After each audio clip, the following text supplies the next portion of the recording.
आपको पते की बात बताएं, आपको जान के आश्चर्य होगा, देवी देवताओं की हालत बद से बदतर है इस कलयुग में। राक्षस देवता के विरुद्ध बहुत ताकतवर, दानव, दैत्य, राक्षस, भूत प्रेत, ये सब ज़्यादा प्रभावी हैं। और इसीलिए पूरे विश्व में परिवार पे संकट बहुत बड़ा है। सभी के परिवार में परिवार टूट गए हैं, परिवार बिखर गए हैं। 99% बच्चे माता पिता के साथ नहीं रहना चाहते।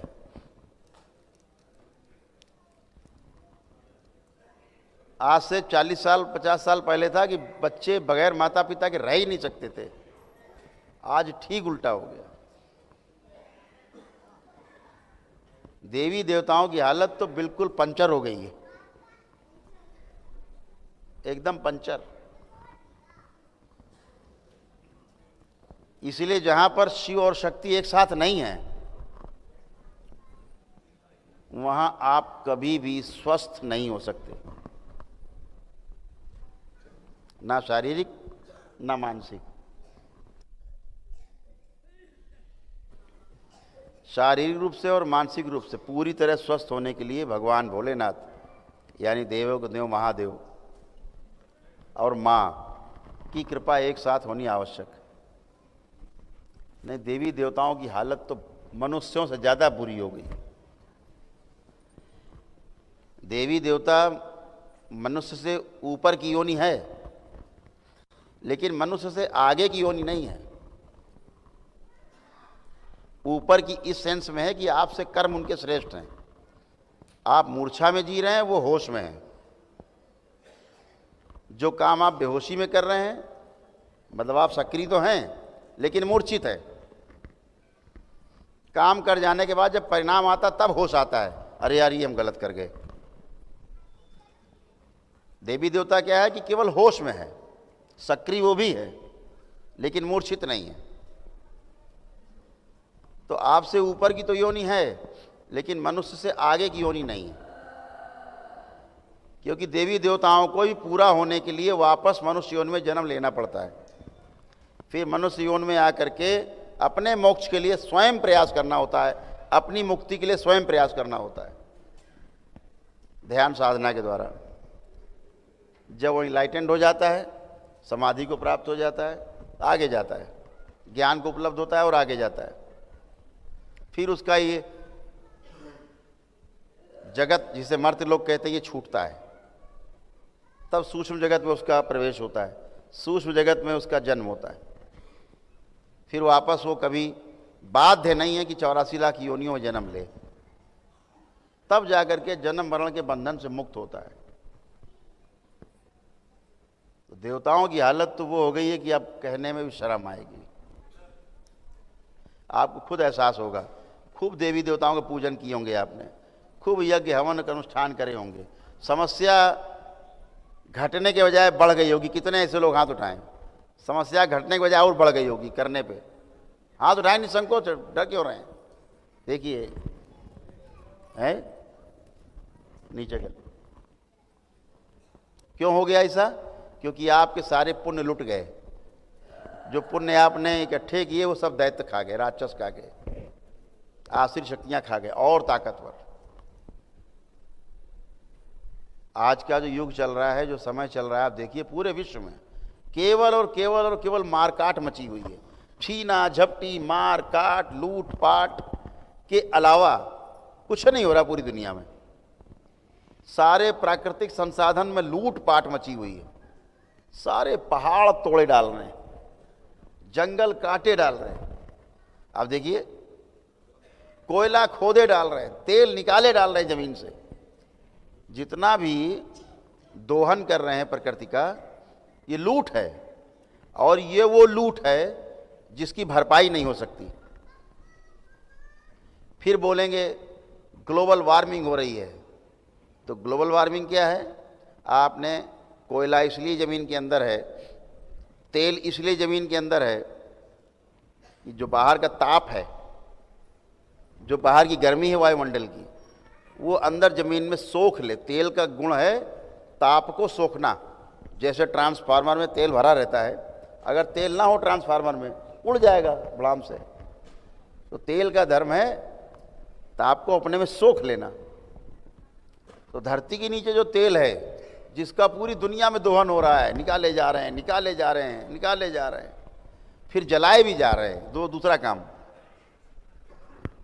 तो दोहन कर रहे हैं, जो धरती के नीचे प्रकृति ने व्यवस्था की। कोयले का भी यही काम है, ताप को अपने में सोखना। पेड़ों का भी यही काम है, ताप को वायुमंडल से अपने अंदर लेना, जड़ों के द्वारा जमीन तक अंदर पहुंचा देना। ताप, जमीन खोदेंगे जड़ों के पास, गर्मी मिलेगी आपको, रहती गर्मी, बस सूर्य की गर्मी है ये, जो पौधा अवशोषित करके जमीन को नीचे पहुंचा देता है। इसीलिए आपके जमीन के अंदर का जो पानी है 20 डिग्री पे हमेशा बना रहता है।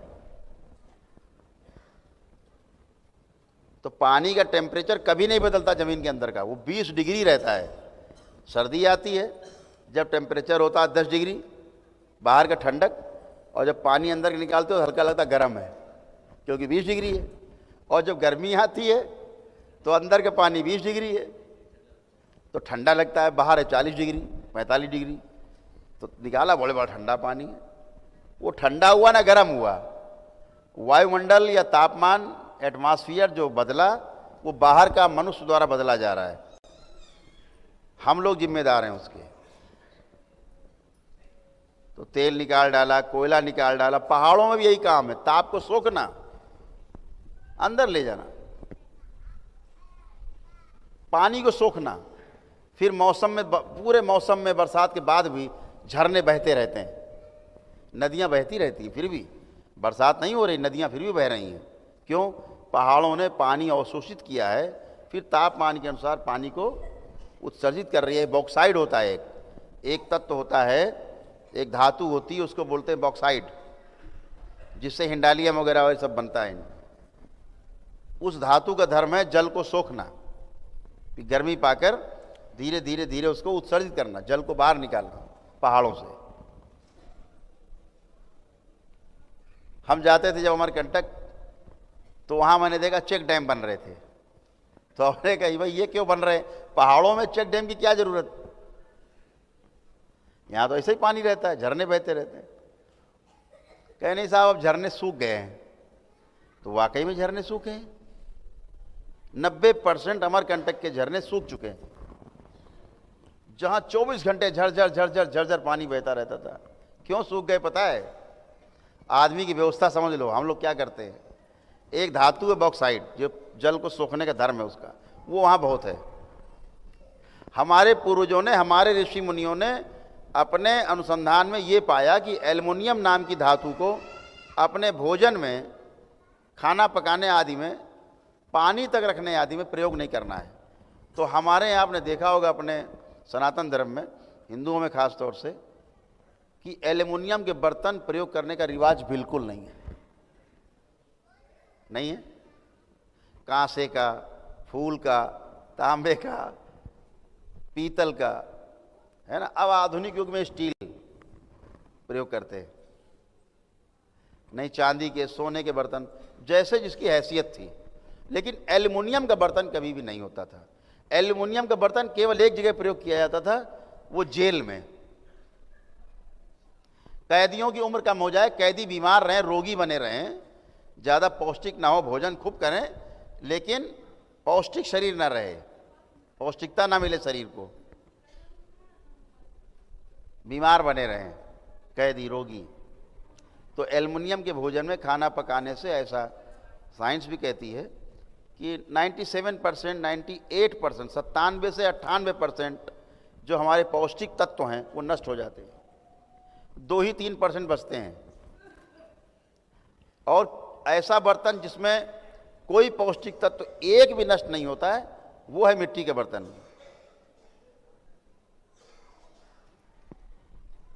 बाकी जो बर्तन हैं उनमें कम से कम तत्व नष्ट होते हैं, 10-5%, 20%।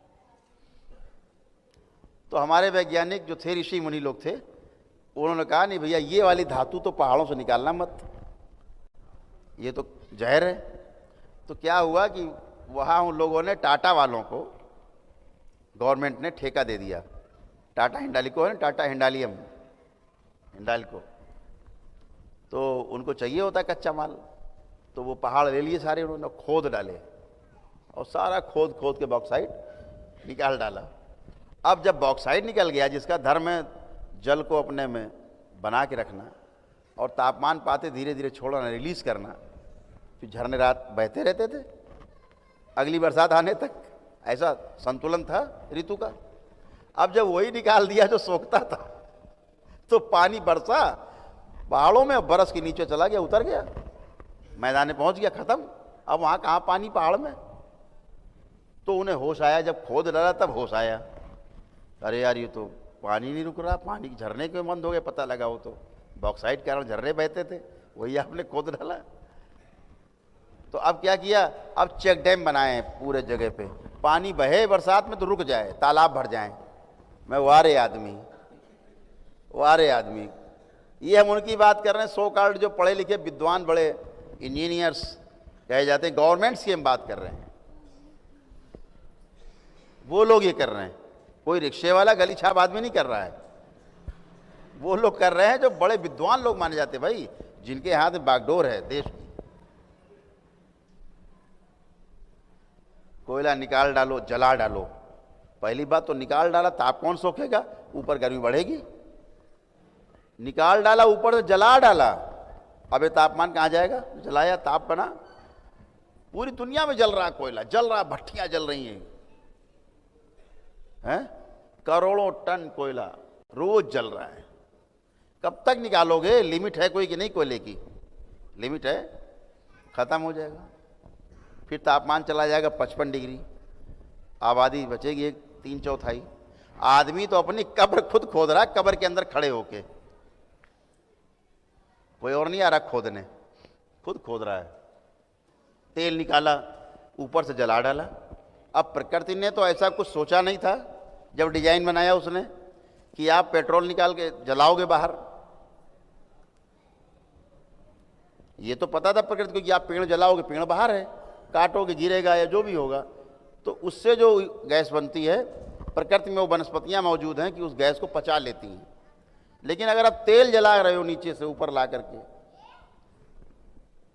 उसमें से जो गैस बन रही है उसको सोखने का, डीजल पेट्रोल का धुआं सोखने का कोई वनस्पति नहीं है बाहर, तो कहाँ जाएगा ये, ताप है, प्रदूषण बढ़ेगा, गर्मी बढ़ेगी। फिर बोलेंगे साहब ग्लोबल वार्मिंग हो रही, बड़ी मीटिंगें होंगी, बड़े बड़े वैज्ञानिक बैठेंगे, बड़ी ऊंची ऊंची बातें होंगी, साहब ग्लोबल वार्मिंग रोकनी है, धरती बचाओ, एकदम बड़ा भारी पोस्टर बना के गली गली घूम रहे हैं, धरती बचाओ, और धरती खोदे डाल रहे हैं, खुद ही खोदे डाल रहे हैं, और बैनर बड़ा लंबा लेके घूम रहे हैं, धरती बचाओ, धरती बचाओ। अरे यार, बच्चे की गर्दन पे लात रख के बैठे हो, बच्चे को बचाओ, बच्चे को बचाओ, बच्चा खुद ही लात मार के दबा दे रहे गर्दन। वारे वैज्ञानिक, वारे आदमी, आत्महत्या कर रहा आदमी, आत्महत्या कर रहा है। पूरे दुनिया के सारे राष्ट्राध्यक्ष साल में एक बार बैठते हैं, ग्लोबल वार्मिंग पे बड़ी मीटिंग होती है, सारे प्रधानमंत्री राष्ट्रपति इकट्ठा होते हैं एक जगह। क्यों हो रहे हैं साहब, ग्लोबल वार्मिंग रोकनी है, बहुत बढ़ रही पूरे दुनिया में, तापमान बढ़ रहा है। अच्छा साहब, 3 दिन मीटिंग चलती है, ईटिंग मीटिंग और चीटिंग करके, और फिर वापस घर।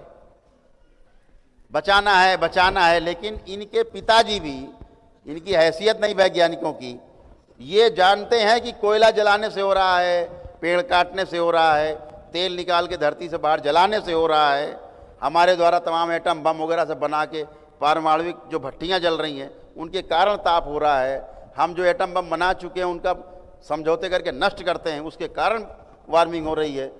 सब जानते हुए भी इनकी हैसियत नहीं है कि ये इस काम को रोक सके। जिस दिन ये इस काम को रोक देंगे, पूरी दुनिया की ट्रेनें खड़ी हो जाएंगी, बसें खड़ी हो जाएंगी, गाड़ियां खड़ी हो जाएंगी। हैसियत नहीं है, फंस गए हैं। फंस गए हैं बुरी तरह। तो बोल रहे हैं वैकल्पिक ऊर्जा। अब वैकल्पिक ऊर्जा पे आए, फिर फंस गए। सोलर लाए, बैटरी लगाओ। बैटरी क्या है? वो सब और खतरनाक है। उससे पैदा होने वाली जो गैस है वो और ज्यादा खतरनाक है। तो तमाम तरह लिथियम पिथियम जाने क्या क्या वो सब, ENG CNG PNG सब ले आए। अरे कितना लाओगे भैया? आप प्राकृतिक रूप से रहना नहीं चाहते तो प्रकृति में आप रह भी नहीं पाएंगे। आप अगर नहीं रहना चाहते तो रह भी नहीं पाएंगे। आप जो जहर फैला रहे हो, कब तक जिंदा रहोगे इस जहर में?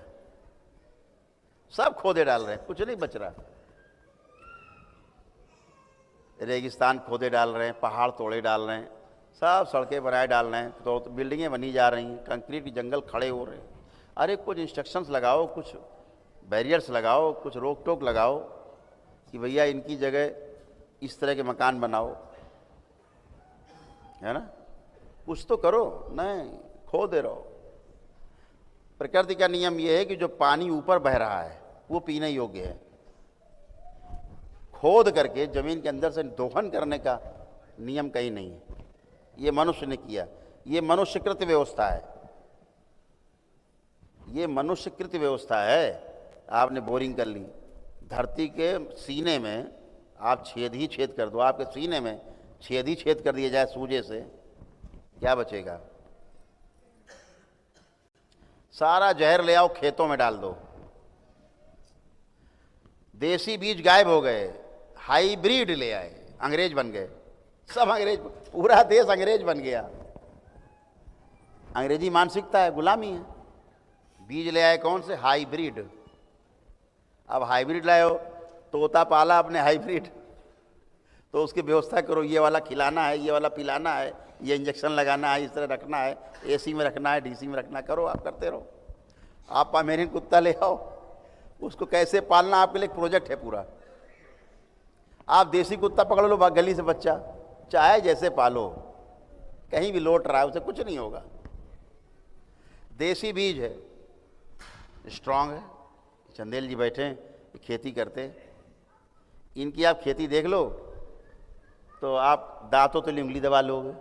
ये हैं, ऐसे भी खेती होती है। एक खाद का DAP यूरिया एक दाना नहीं डालते। एक हाइब्रिड बीज नहीं इस्तेमाल करते। ट्रैक्टर नहीं चलाते खेत में। ट्रैक्टर भी नहीं चलाते कि हमारे जो खेत में जीवाणु मर जाए कोई, आवाज से या डीजल के धुएं से। बैलों से खेती। पानी भी निकालना है तो डीजल पंप नहीं लगाए, बैलों का घुमा के निकालना है। सबमर्सिबल पंप बनाया है, लगा हुआ है, घुमाते हैं, उसी से पानी निकलता है। हमारे मित्र हैं, बड़े भाई की तरह हैं, चौबे जी हैं, विवेक चतुर्वेदी जी, वो काम कर रहे हैं, सारे सब मिल के कर रहे हैं। और ये नहीं कि 2-4 एकड़ में कर रहे हो, 50-50 एकड़ में कर रहे हैं खेती बैलों से। क्यों नहीं हो सकता है? लेकिन काम चोरी आ गई है। बटन दबा दो, बस ऐसे बटन दबाया, टक, चालू पानी। अब चल रहा है, खेत में पानी भरे हुए हैं। जब तक पौधा डूब ना जाए धान का, तब तक पानी भरना। और भूल गए कि पौधे को पानी पीना नहीं आता, मुंह है नहीं, पेट है नहीं, उसे नमी चाहिए, जरा सी नमी। जो पानी आप भरते हो नीचे, जड़ जहाँ तक है ना, ये पौधा है, जड़ यहाँ तक है, पानी भर दिया, पानी यहाँ तक जाएगा अंदर रिस के। इस पानी का बेचारा ये क्या करेगी जड़? ये तो जो इसके आसपास नमी होगी वही लेगी। नीचे वाला यहाँ से सूखा, पानी बेकार चला गया, आपने पानी नष्ट कर दिया।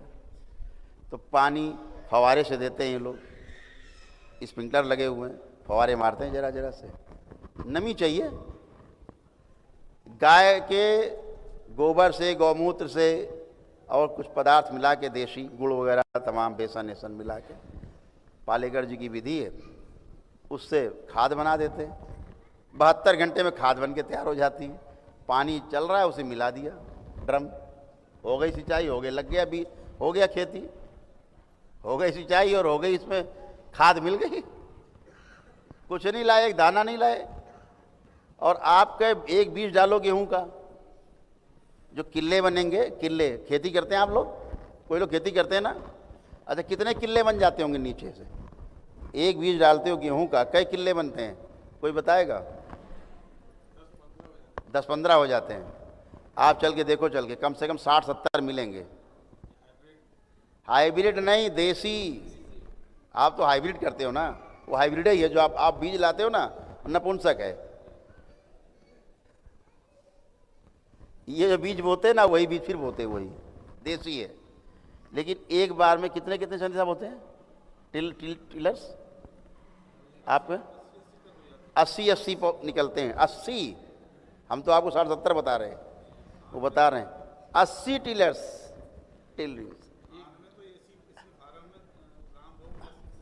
हाँ, यहाँ बगल में फार्म है यहाँ हम लोगों का।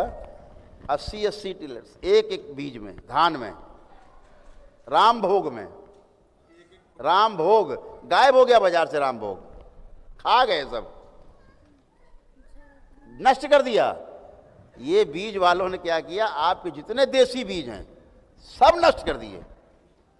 खरीद खरीद के महंगे महंगे भाव में सब खरीद डाले, नष्ट करते गए, खरीद गए खा गए, खरीद गए खा गए, बेच डाला ताकि हमारा बिके। अब जहर खा रहे। अब वो बेचारा नपुंसक पौधा खड़ा किया, उसको ताकत चाहिए। अब उसके लिए डीएपी, यूरिया, जहर सब डाल रहे हैं। एक बूंद जहर नहीं पड़ता है। ये जो खेती करते हैं, वही इन्होंने अपनी एक वहाँ शॉप खोली, अंदर है, देखा नहीं वो अंदर प्राकृतिक जो उत्पाद हैं बिकते ना अंदर कैंटीन सामने, वही है, वही पैदा होता खेत से, वही बिकता सीधे। वो है अमृत।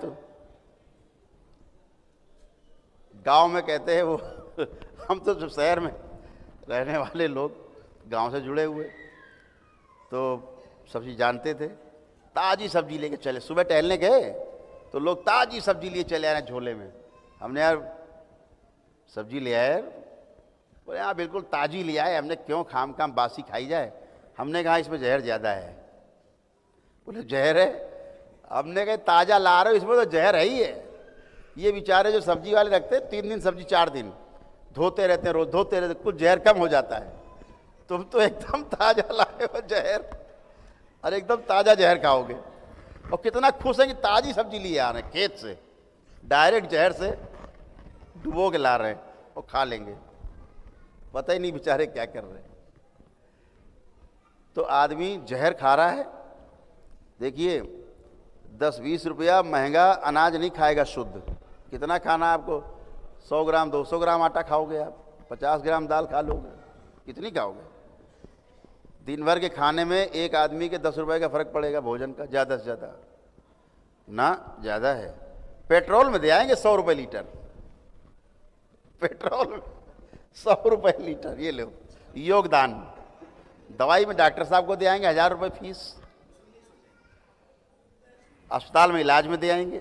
लेकिन जिसके कारण हो रहा है रोग, उधर ध्यान नहीं। खाने में सब दूषित है, सब प्रदूषित, हवा दूषित प्रदूषित, पानी प्रदूषित।